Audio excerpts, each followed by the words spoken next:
யாதும் ஊரே யாவரும் கேளீர். படிச்சிருப்பீங்க. யார் எழுதினது? கணியன் பூங்குன்றனார். அடுத்த வரி தெரியும் தானே? தீதும் நன்றும் பிறர் வாரார், சாதலும் நோதலும் அவற்றோர் அல்ல, ஆதலில் வாழ்க்கை என்று நீ மகிழ்ந்து விடாத.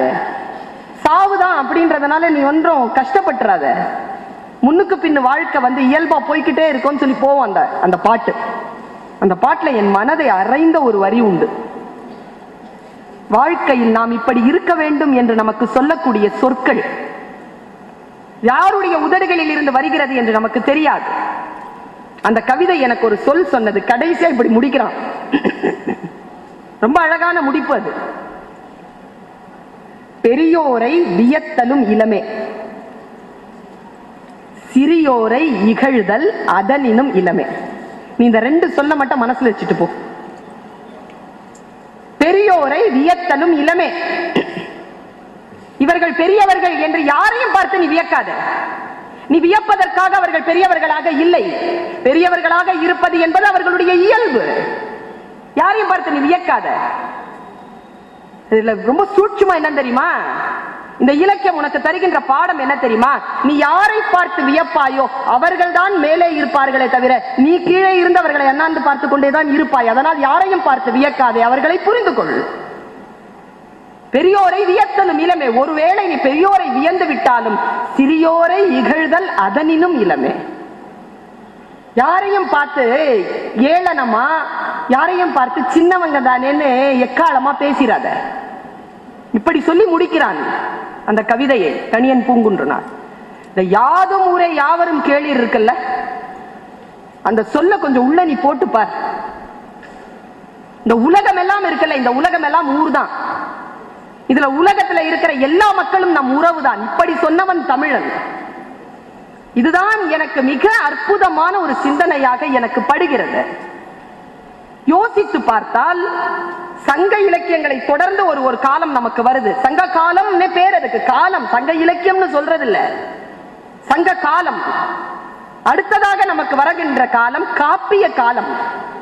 நீங்க 4 செமஸ்டர்ல இதெல்லாம் படிச்சிருவீங்க.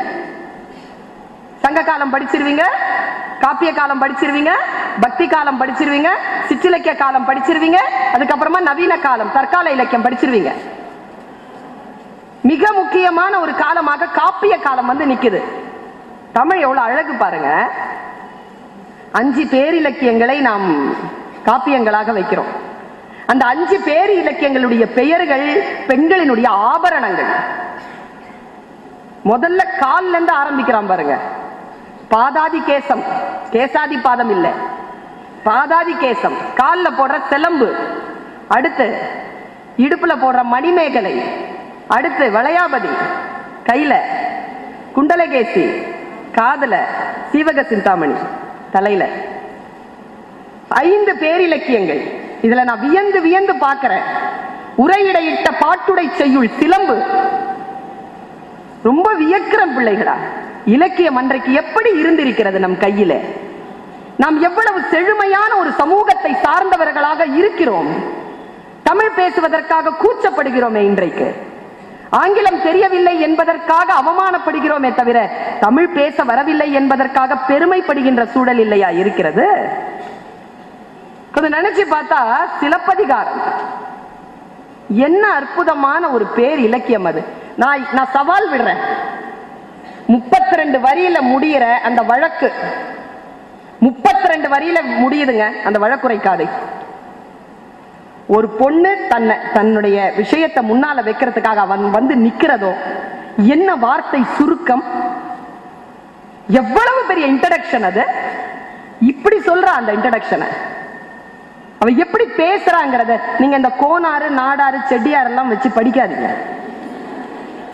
டைரக்டா மூலத்தை படிச்சு பாருங்க. 4 வாட்டி படிங்க, 5வது வாட்டி புரியும். அதான் தமிழ்.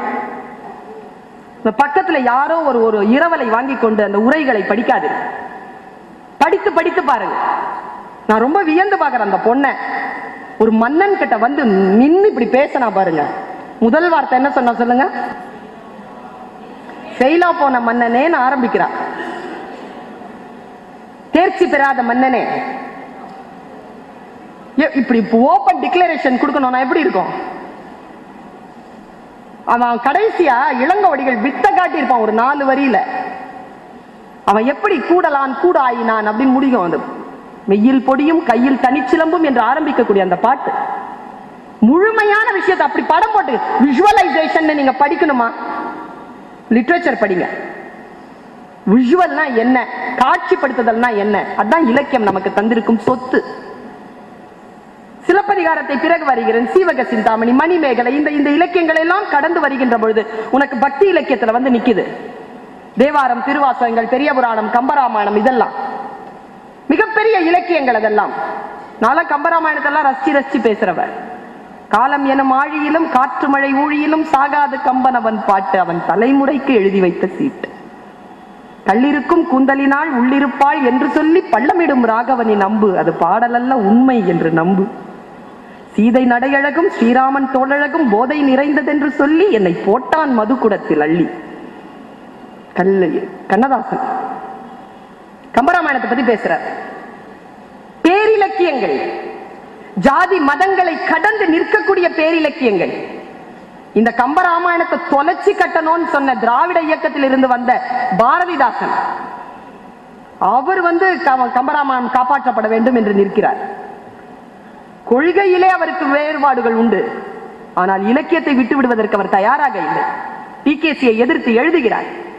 அப்படி பாதுகாக்கப்பட்ட இலக்கியங்கள். அதற்கு பிறகு சிற்றிலக்கியங்கள் நீங்க நிறைய படிப்பீங்க. பள்ளு, உலா, குறவஞ்சி, இதெல்லாம் அடுத்ததாக வந்த சிற்றிலக்கியங்கள், ஜானர்ஸ், வகைமைகள். அதை கடந்து வருகிறோம் நாம். நான் யோசிச்சு பார்க்கிறேன், இந்த சிற்றிலக்கியங்கள்ல நேற்று கூட நான் பாடம் நடத்தி கொண்டிருந்தேன். குற்றால குறவஞ்சி. நமக்கு நம்ம நாட்டு பெருமையை சொல்ல தெரியாது. இலக்கியம் படித்துப்பார், இலக்கியம் படித்துப்பார். நம் தாயின் பெருமை நமக்கு தெரியாது. நெல்லை ஜெயந்தா தான் எழுதினார், எல்லா தெய்வங்களும் அந்த கருவறையில் இருக்கும், அந்த கருவறையே இந்த தெய்வத்திற்குள் இருக்கும்னு எழுதினான் இந்த ஆளு. கவிஞன் இல்லையா? விந்தையாக இருக்கிறது எனக்கு. பெருமையாக நாம் எதையும் சொல்லிக் கொள்வதே இல்லை. நம்மிடத்தில் பெருமை பேசுவதற்கு எதுவும் இல்லை என்று நாம் கருதுகிறோம். அது நம் குறை. குற்றால குறவஞ்சியில் இப்படி பாடுகிறாள். வானரங்கள் கனி கொடுத்து மந்தியோடு கொஞ்சும், மந்தி சிந்தும் கனிகளுக்கு வான் கவிகள் கெஞ்சும். எவ்வளவு அநியாயம் இது! எவ்வளவு அழகு பாருங்க. முதல்ல குரங்கு தான் சாப்பிட்றத வேற யாருக்கும் கொடுக்காது. ஆனா அந்த ஊர்ல ஆண் குரங்கு தன் பெண் குரங்குக்கு பழத்தை கொண்டு போய் கொடுக்குதான், கெஞ்சி கெஞ்சி கொடுக்குதான், கொஞ்சி கொஞ்சி கொடுக்குதான். வானரங்கள் கனி, வானரம்னா ஆண் குரங்கு, மந்தினா பெண் குரங்கு. வானரங்கள் கனி கொடுத்து மந்தியோடு கொஞ்சம். சரி, அந்த குரங்கு தானே நம்மள மாதிரி ஒழுக்கமாவா சாப்பிடும்? சிந்தி சிந்தி தானே சாப்பிடும். அப்படி அது சிந்துதான் பழங்களை. வாயிலிருந்து அந்த பழக்கோதுகள் சிந்தும் பொழுது வானத்தில் இருந்து வந்த தேவர்கள் கியூ கட்டி நின்று எனக்கு கொஞ்சம் எனக்கு கொஞ்சம்னு சிந்திர கனிகளை கையேந்துறாங்களாம். அப்படிப்பட்ட ஊரா அந்த ஊர். வானரங்கள் கனி கொடுத்து மந்தியோடு கொஞ்சம், மந்தி சிந்தும் கனிகளுக்கு வான் கவிகள் கெஞ்சும். காணவர்கள் விழியறிந்து வானவரை அழைப்பர், ககன சித்தர் வந்து வந்து காய சித்தி விளைப்பர். தேனருவி திரை எழும்பி வானின் வழி ஒழுகும், செங்கதிரோன் பரிக்காலும் தேர்க்காலும் வழுகும். என்ன சிந்தனைங்க அது! அப்படியே தண்ணி இருக்குல்ல, தண்ணி மேல இருந்து இப்படி கீழே விழுதுல்ல, விழற தண்ணி தெரிச்சு வானத்துக்கு போதான். வானத்துல இந்த நம்ம சூரிய பகவான் இருக்காருல்ல, அவர் தேர் பூட்டி சக்கரத்தோட ஓட்டிக்கிட்டு இருக்கிறார். இந்த தண்ணி போனதுனால அந்த சூரியனுடைய தேர்காலும் அவன் குதிரை காலும் வழுக்கிருச்சம்மா. செங்கதிரோன் பரிக்காலும் தேர்காலும் வழுகும், கூனலிலம் பிறை முடித்த வேணி அலங்காரர், குற்றால திரிகூட மலையங்கள் மலையே என்று பேசுகிறாள் குறத்தி. நீங்க அப்படியே கீழே இறங்கி வாங்க. நவீன இலக்கியம், நவீன இலக்கியத்தில் நான் ரொம்ப வியந்து வியந்து பாக்குறேங்க. உரைநடை எவ்வளவு பெரிய புரட்சி தெரியுமா நம் நாட்டுல வந்தது. கவிதை, நாவல், சிறுகதைகள், இதையெல்லாம் இன்றைக்கு மிகப்பெரிய புரட்சிகரமான சிந்தனைகளை முன்னெடுப்பதற்கான இலக்கிய வகைமைகள். எது வேண்டுமானாலும் சொல்லலாம் இந்த கவிதைகளில். நான் வியந்து பார்க்கிறேன். ஓதாமல் ஒரு நாளும் இருக்க வேண்டாம் அப்படின்னு சொன்னதனால பள்ளிக்கூடத்துக்கு போகாத ஒரு மனிதரை சொல்றேன். அவர் பேர் ராமலிங்க வள்ளலார். பள்ளிக்கூடத்துக்கு போக மாட்டேன்ட்டார். ஏன்னு கேட்டா, என்ன வேண்டாம் வேண்டாம்னு சொல்ற, நெகட்டிவா சொன்ன போக மாட்டேன்ட்டார். இப்ப வேணும் வேணும்னு சொன்னா என்னன்னு சொல்லு. அவர் எழுதினார், உள்ளொன்று வைத்து புறமொன்று பேசுவார்தம் உறவு கலவாமை வேண்டும். அப்பதான் எழுதினார் அவர். 13 வயசு திருவருட்பாவல அவர் எழுத தொடங்கும் போது எழுதுறார். அதை பின்பற்றி தான் பாரதி எழுதுகிறான். மனதில் உறுதி வேண்டும், வாக்கினிலை இனிமை வேண்டும். பாரதியை படிங்கள். அதற்கு பிறகு பாரதிதாசரை படிங்கள், நாமக்கல்லாரை படிங்கள், தேசிய விநாயகரை படியுங்கள். இலக்கியங்கள் இப்படிப்பட்ட ஒரு ரூட்ல இப்படி வருது. இன்றைக்கு தற்கால இலக்கியங்கள். குழந்தைகளை நான் ஒன்று சொல்லுகிறேன். பெண் குழந்தைகளாக இருப்பதனால், இன்னும் ஒரு 3 நிமிடத்திற்குள் நான் முடிக்கிறேன். பெண் குழந்தைகளாக இருப்பதனால் உங்களுக்கு சொல்கிறேன், கவிதையையும் இலக்கியத்தையும் படிப்பதற்கு பயிற்சி எடுத்துக் கொள்ளுங்கள். ஏனென்றால் கவிதையை புரிந்து கொள்ளக்கூடிய பெண்களை பார்த்து இந்த உலகம் அச்சப்படுகிறது. அப்படின்னு நீ சொல்லவே மாட்ட. ஏன் அப்படின்னு கேட்ப. why not அப்படின்னு நீ கேட்கணும்னா கவிதை புரியணும் உனக்கு. இந்த பஸ்ல தான் ஒரு பெருங்கலத்தூருக்கு போறேன் நான். பஸ்ல 2 பேர் உட்காந்துருக்கான். ஒரு 20 வயசு பையன், ஒரு 18 வயசு பொண்ணு. அவருக்கு 20, இவங்களுக்கு 18. நான் நின்றுட்டு போறேன். மகளிர்னு எழுதியிருக்க. அந்த பையன் உட்காந்துருக்கான். சரி உட்காந்து தொலையட்டோன்னு நான் உட்காந்துட்டே இருந்தேன். அந்த பையன் சொல்றான் அந்த பொண்ணு கிட்ட, ஏய் கேள. அந்த பொண்ணு கேட்கவே இல்லை, காதல் ஏதோ வச்சிட்டு இருக்கு. ஏய் கேள, நான் இவ்வளோ கேட்கறானே அப்படிங்கறதுனால நான் கேட்டேன். சரி ஏதோ கேட்கறானே, என்னதான் சொல்ற, சொல்லி தொலை, எனக்கும் நேரம் கிடக்கணும்ல, சொல்லு. அப்புறமா அவ திரும்பி பார்த்தா. அவகிட்ட தான் சொல்றான், நீ ரொம்ப அழகா இருக்க. இவ்வளவுதான் பேச்சு. அந்த பொண்ணு ரொம்ப அழகா இருக்குது முன்னால உட்காந்துக்கிட்டு. அதுக்கு அந்த பொண்ணு ரியாக்ஷன் பாருங்க. அந்த பொண்ணு ரியாக்ஷன். அதுக்கு அடுத்ததான் அவன் அடிச்சான் பாருங்க டைலாக், நீ ரொம்ப நல்ல பொண்ணு. உடனே அந்த காதுல இருந்து பாட்டு எடுத்துட்டா. முழுமையா அவ கவனத்தை கொடுக்க ஆரம்பிச்சிட்டா.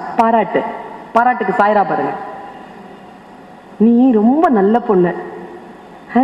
அதே ரியாக்ஷன். அதுக்கு அந்த பையன் சொல்றான் பதில், நான் என்ன சொன்னாலும் நீ நம்புறல்ல, அதனால நீ ரொம்ப நல்ல பொண்ணு அப்படிங்கிறான். நான் நினைச்சு பார்த்தேன், இப்ப என் கிட்ட யாராவது இப்படி சொன்னா நான் என்ன செய்வேன்? நெஞ்சில ஏறி மூஞ்சில மிதிப்பேன் நான். ஏன்? எனக்கு கவிதை தெரியும், எனக்கு சொன்னால் விஷயங்கள் புரியும். புரிகின்ற பிள்ளைகள் தவறாக எந்த ஒரு விஷயத்தையும் மேற்கொள்வது கிடையாது. அதனால் தான் சொல்லுகிறேன், இன்றைக்கு நவீன இலக்கியங்களில் பெண் இலக்கியங்கள் வந்துருச்சு, தலித் இலக்கியங்கள் வந்துருச்சு. என்ன அர்த்தம் தெரியுமா? தலித் இலக்கியங்களுக்கான அர்த்தம் சொல்கிறேன் நான், பெண் இலக்கியத்திற்கான அர்த்தம் சொல்கிறேன் நான்.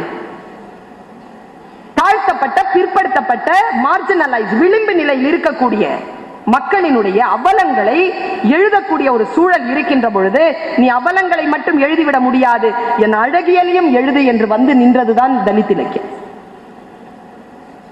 மாற்றி யோசித்தார்கள். பெண்களை போக பொருளாக வைத்துக் கொண்டிருக்கின்ற பொழுது அதை அப்படி தூக்கி நிறுத்தி வேறு விதமாக சிந்திக்க வைத்தார்கள். இந்த இலக்கியங்களை, இந்த பேரிலக்கியங்களை படியுங்கள்.